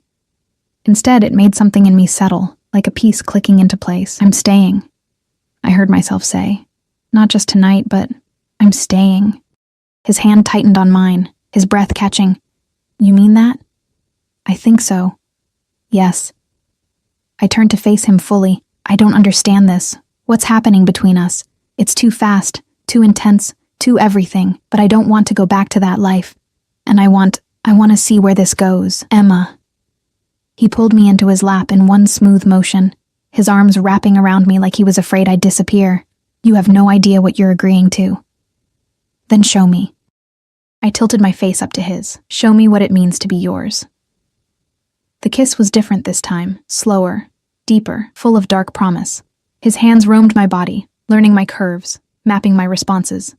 When his teeth caught my lower lip, I gasped, and he swallowed the sound, his grip tightening possessively. Mine, he growled against my mouth. Say it. Yours, I breathed, and felt him shudder beneath me. He stood, lifting me with him, my legs wrapping around his waist instinctively. I'm taking you to bed, he said, his voice rough with desire. If that's not what you want, tell me now. Because once I have you there, I'm not stopping. My heart hammered against my ribs. This was crazy, reckless. I barely knew this man, but I'd never felt more alive. Don't stop, I whispered. He carried me back through the house, up the stairs, past the guest suite to a set of double doors at the end of the hall. His bedroom was all dark wood and masculine lines, dominated by a massive bed that looked both comfortable and sinful. He set me down beside it, his hands framing my face as he kissed me again, slow and thorough, like he had all the time in the world to learn what made me melt. I've wanted you since I saw you in that corridor, he murmured against my lips, looking so lost and broken and beautiful. Wanted to wrap you up and keep you safe. Make you mine. His hands found the zipper of my dress, sliding it down with aching slowness. The fabric pooled at my feet, leaving me in just the lace underwear Teresa had provided. Dante stepped back, his gaze raking over me with an intensity that made me feel both exposed and worshipped. Perfect, he breathed. You're absolutely perfect. I reached for his shirt, but he caught my hands, bringing them to his lips. Let me, he said softly. Let me take care of you. And he did. With hands and lips and whispered words in Italian I didn't understand, but felt in my bones. He worshipped every inch of my skin, learned every sound I made, took me apart, and put me back together until I was trembling and desperate and completely his. When he finally claimed me, sinking into me with a groan that sounded like prayer, I understood. This was what it meant to belong to someone. Not the prison I'd feared, but a freedom I'd never imagined, the freedom to be completely, utterly seen and still be wanted. Mine, he breathed against my neck as we moved together. Mine, mine, mine. Yours, I gasped, and meant it with every fiber of my being. Afterward, he held me against his chest, his heartbeat strong and steady beneath my ear. I traced the scars on his skin, evidence of a violent life, and felt no fear, just acceptance. No going back now, he murmured, pressing a kiss to my hair. You're mine, Emma, for as long as you'll have me. What if I want forever? The words slipped out before I could stop them. He tilted my face up to his, and what I saw in his eyes stole my breath. Love. Raw and new and absolutely terrifying. Then forever is what you'll get, he promised. I'll give you everything, Tesoro. The world if you want it. Just don't leave. I'm not going anywhere, I promised back. And as I drifted to sleep in the arms of a beautiful monster who'd claimed me as his own, I finally understood what it meant to be cherished. It meant being held like something precious, protected like something valuable, loved like something irreplaceable. It meant being his, and I'd never felt safer in my life. Morning came soft and golden, sunlight filtering through gauze curtains I didn't remember closing. I woke wrapped in warmth, expensive sheets, Dante's arm heavy across my waist, his breath steady against my neck. For a moment, I just lay there, cataloging the newness of it all. The weight of him beside me, the soreness in muscles I'd forgotten I had, the sense of rightness that settled in my chest like an anchor. "You're thinking too loud." His voice was rough with sleep, sending shivers down my spine. "I can hear you spiraling from here." I turned in his arms, finding him already watching me with those dark eyes that saw too much. "I'm not spiraling. Liar." But he smiled, pressing a kiss to my forehead. "Tell me what's wrong." "Nothing's wrong. That's what's scary." I traced patterns on his bare chest, following the lines of old scars. "Yesterday morning, I was serving champagne at my ex's engagement party. Now I'm in bed with a man I barely know, in a house I've never seen before, agreeing to a life I don't understand. Shouldn't I be more conflicted about this? Do you want to be conflicted?" His fingers trailed up and down my spine, lazy and possessive. "Because I can arrange that. I'm very good at making things complicated." "You know what I mean." "I do." He rolled onto his back, pulling me with him so I was sprawled across his chest. "You're wondering if this is real or just a rebound. If you're making another mistake. If I'm just a different version of Marcus." "Are you?" "No." Simple. Absolute. Marcus was a leech who saw something vulnerable and took advantage. I see something precious and want to protect it. There's a difference, Emma. Protection that comes with control. "Yes." He didn't deny it, his hand tangling in my hair. "I won't lie to you about what I am. I'm possessive, jealous. I don't share, and I don't let go of what's mine. If that's not something you can live with, tell me now. I'll have someone drive you wherever you want to go, set you up with enough money to start over and walk away." The offer sounded genuine, but I felt the tension in his body, saw the flash of something desperate in his eyes. He didn't want me to leave, didn't want to let me go. And God help me, I didn't want to leave either. "What about what I want?" I asked quietly. "Do I get a say in how this works?"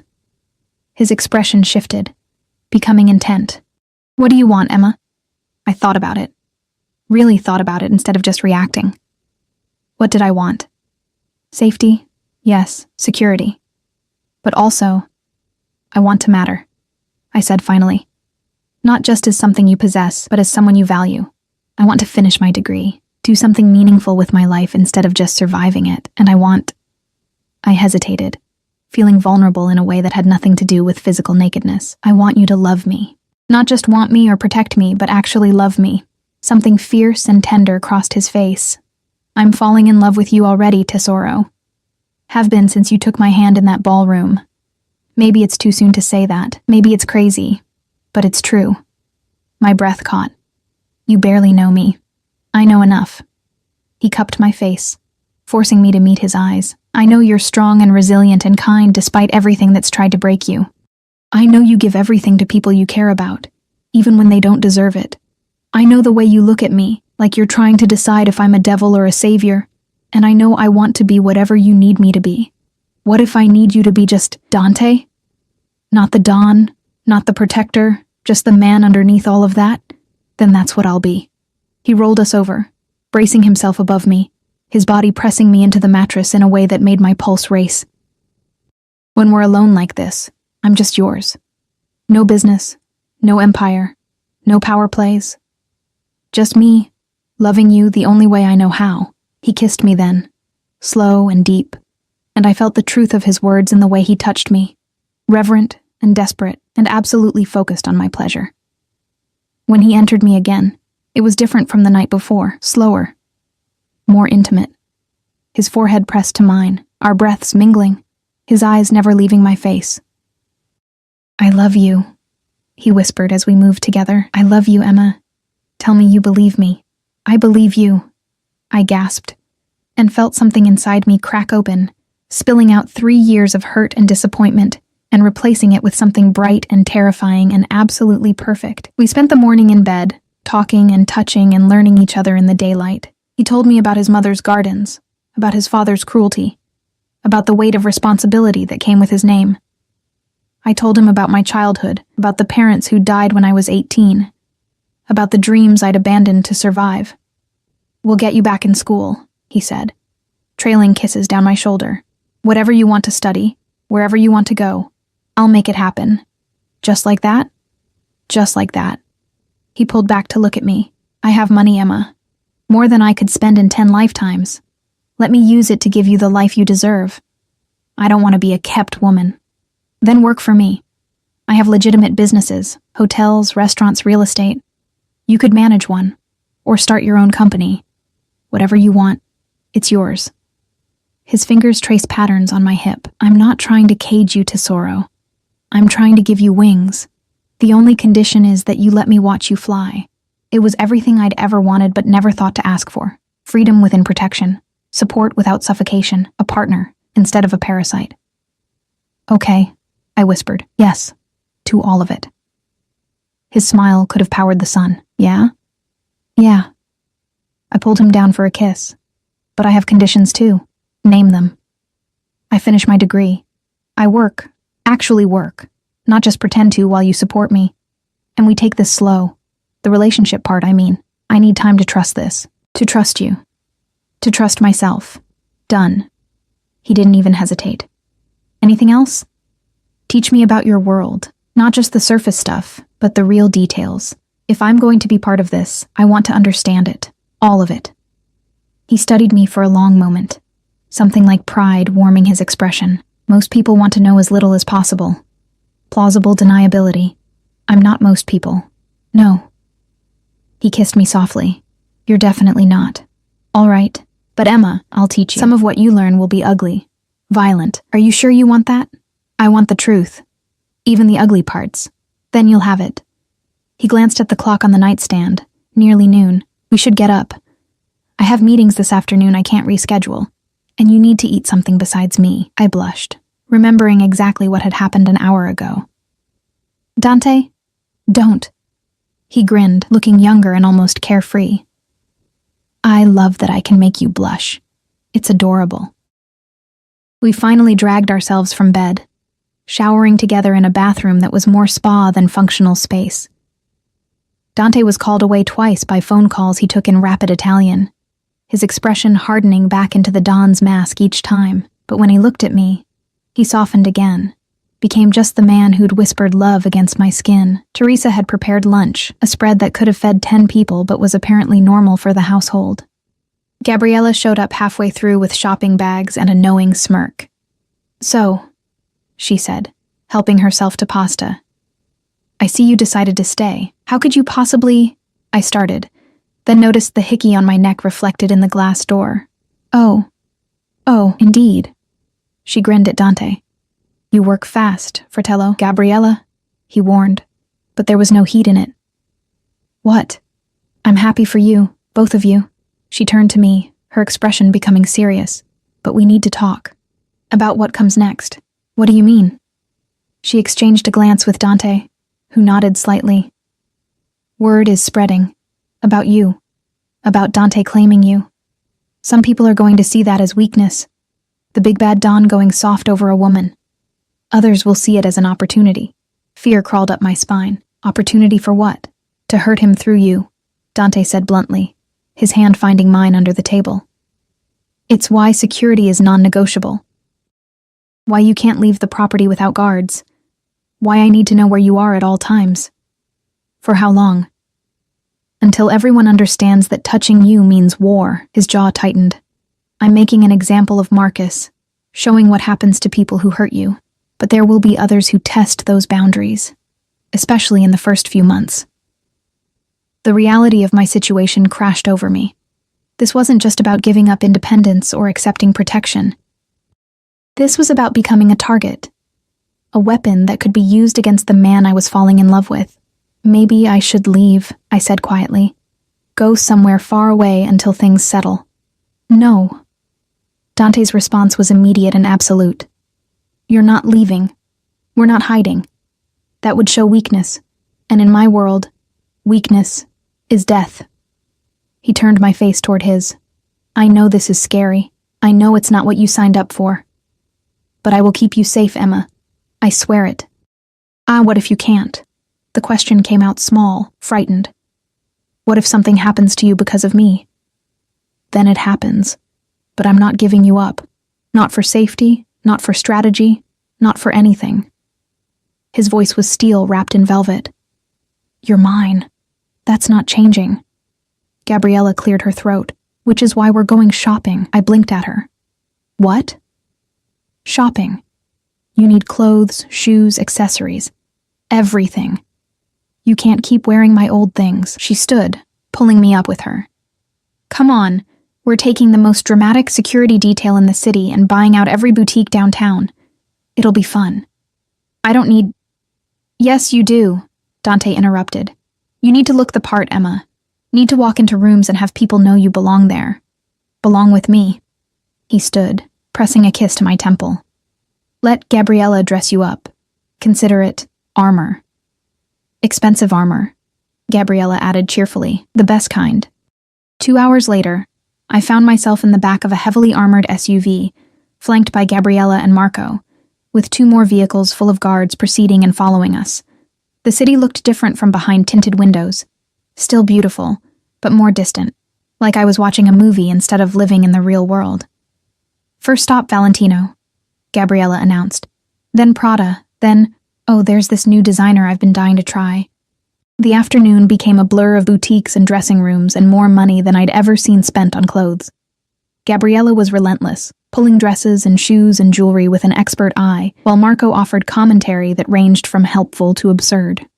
The guards maintained a perimeter, their presence enough to clear entire stores of other customers. I feel like a doll, I muttered, stepping out of yet another dressing room in a red cocktail dress that probably cost more than I'd made in a month at any of my jobs. A gorgeous doll, Marco corrected. That dress is perfect for the charity gala next week. Dante will lose his mind. There's a gala? Oh, honey, Gabriella laughed. There's always a gala. Welcome to high society. It's boring and political and absolutely necessary. She studied me critically. We'll get you an etiquette coach. Someone to teach you the rules, who matters, how to navigate conversations without revealing anything important. This is insane, I breathed, looking at my reflection. The woman staring back looked confident, powerful, expensive. Nothing like the girl who'd served champagne 2 days ago. This is your life now, Gabriella said gently. Might as well embrace it. We were leaving the 5th boutique, bags being loaded into the SUV by guards, when everything went wrong. The first shot shattered the window beside my head. I heard Gabriella scream, felt someone tackle me to the ground. One of the guards, covering me with his body. More gunfire, screaming, the sound of tires squealing. Stay down. The guard's weight was crushing, but I couldn't breathe anyway, panic closing my throat. This was real. Someone was shooting at us, at me. The gunfire stopped as suddenly as it started, shouting in Italian, car doors slamming. Then Dante's voice, loud and furious and terrified. Emma. The guard lifted off me, and Dante was there, hauling me up and crushing me against his chest. His heart hammered against my ear, his hands running over me frantically, checking for injuries. Are you hurt? Emma, look at me. Are you hurt? I'm fine, I managed, though I was shaking so hard I could barely stand. Gabriella.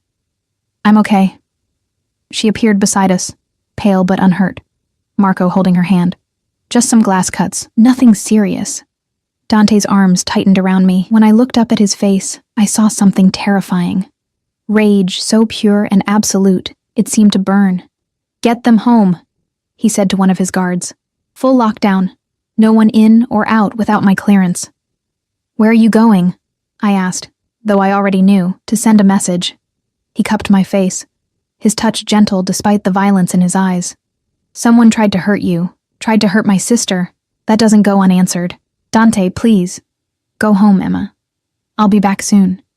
He kissed me hard, claiming, then handed me off to another guard like he couldn't bear to let go, but had no choice. Keep her safe. I watched him disappear into one of the SUVs, speeding away toward whatever violence awaited. Gabriella pulled me toward our vehicle, and I let myself be guided, my mind numb with shock. The drive back was silent, except for Gabriella's quiet crying. Marco held her hand, his usual levity gone. When we pulled through the gates of Dante's estate, Teresa was waiting, her face drawn with worry. Miss Emma? Miss Gabriella, thank God. Come inside. Quickly now. The house that had felt like a sanctuary now felt like a prison. Beautiful, but trapped. Guards everywhere, checking windows, securing doors. Teresa cleaned Gabriella's cuts while I sat frozen on the couch, replaying those terrifying moments over and over. Someone had tried to kill me because of Dante, because I'd agreed to be his. Was this worth it? Was any amount of love or security or freedom worth living in constant fear? Hours passed. Gabriella and Marco eventually left after making me promise to call if I needed anything. Teresa tried to get me to eat, but food turned to ash in my mouth. I just sat in Dante's study, staring at nothing, waiting. It was past midnight when I heard the front door open. Footsteps in the hallway. His footsteps. I'd already learned to recognize them. Then he was there, standing in the doorway, looking exhausted and dangerous and stained with someone else's blood. "It's handled," he said quietly. "They won't try again." I stood, my legs shaky and crossed to him. Up close, I could see the cuts on his knuckles, the bruise forming on his jaw, the blood spattered across his shirt. Evidence of violence I couldn't begin to imagine. "How many people did you kill tonight?" I asked. He didn't flinch from the question. 3. The ones who organized it. Their boss sends his apologies and assurances it won't happen again. 3 people. Dead because of me. Because someone thought hurting me would hurt Dante. "I can't do this," I whispered. "I can't live like this, Dante. Always afraid. Always looking over my shoulder, knowing people die because I exist in your world." Pain flashed across his face, quickly hidden. "I understand. Do you?" "Yes." He stepped back, putting distance between us, even though I could see how much it cost him. "You're right. This isn't fair to you. I'll have someone pack your things, arrange transport wherever you want to go.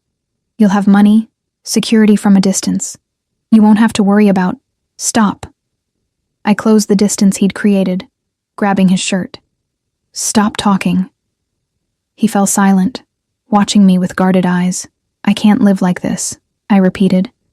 "But I can't live without you either. So I guess I'll have to learn to be brave, to trust your protection, to accept that loving you means living with danger. Emma, I'm not leaving," I said fiercely. "Not because you claimed me, or because I have nowhere else to go, but because I choose you. Choose this, even when it's scary and violent and completely insane." Something broke in his expression, relief and love and gratitude all tangled together. He pulled me into his arms, burying his face in my hair. "I love you," he breathed. "God, Emma, I love you so much. I'll keep you safe.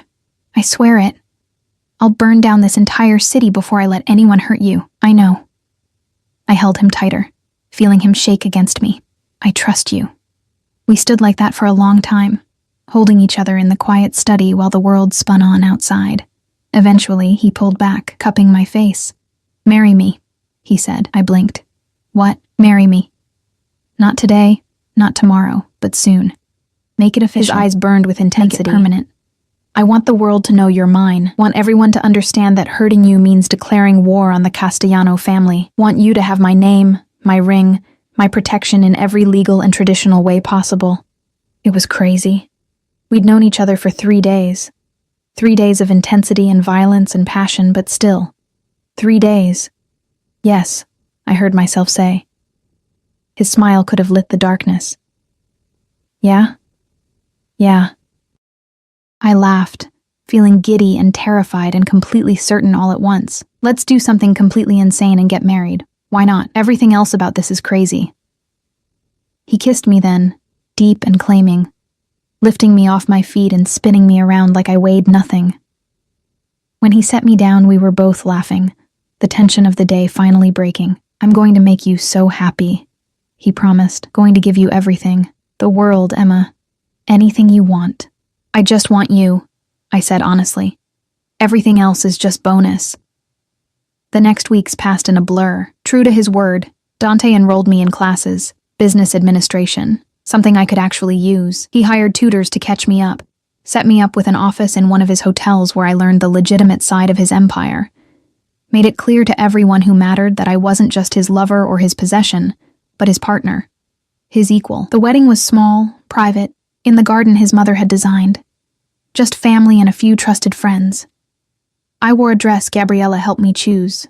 Simple, elegant, perfect. Dante wore a suit that made him look like a dark prince, And when he slipped his grandmother's ring onto my finger, I felt something settle in my chest. This was real. This was forever. Marcus's money had been transferred within days of the shooting, along with a letter of apology so groveling it was almost embarrassing. I put the money toward school and never looked back. He was the past, a painful lesson learned. Dante was the future, complicated and dangerous and absolutely mine. 6 months later, I stood in the same study where he'd first claimed me, looking out at the gardens in full bloom. My hand rested on my still flat stomach, protecting the tiny life growing inside me. A baby. Ours. The thought terrified and thrilled me in equal measure. Dante's arms wrapped around me from behind, his chin resting on my shoulder. "Happy?" he murmured. I thought about everything that had led me here. The heartbreak and humiliation, the terrifying moment when a dangerous stranger had seen me as precious. The choice to step into his world, to accept his protection, to love him despite, or maybe because of, everything he was. Terrifyingly so, I admitted. Good. His hand covered mine on my stomach, protective and possessive. That's how it should be. Terrifying and perfect and absolutely ours. I turned in his arms, looking up at the man who'd claimed me in a ballroom, kept me safe through violence, loved me with an intensity that still took my breath away. "I love you," I said. Simple, true. Complete. "I love you," he answered. "My Emma. My wife. My everything." And as he kissed me in the golden afternoon light, I knew I'd made the right choice. Marcus had thrown me away like I was nothing. But Dante had picked me up and shown me I was everything. Sometimes the greatest love stories started with the worst heartbreak. Sometimes saying she's mine was the beginning, not the end. Sometimes dangerous men made the safest harbors. And sometimes, just sometimes, being claimed was the same thing as being freed. I was his, and I'd never been more myself.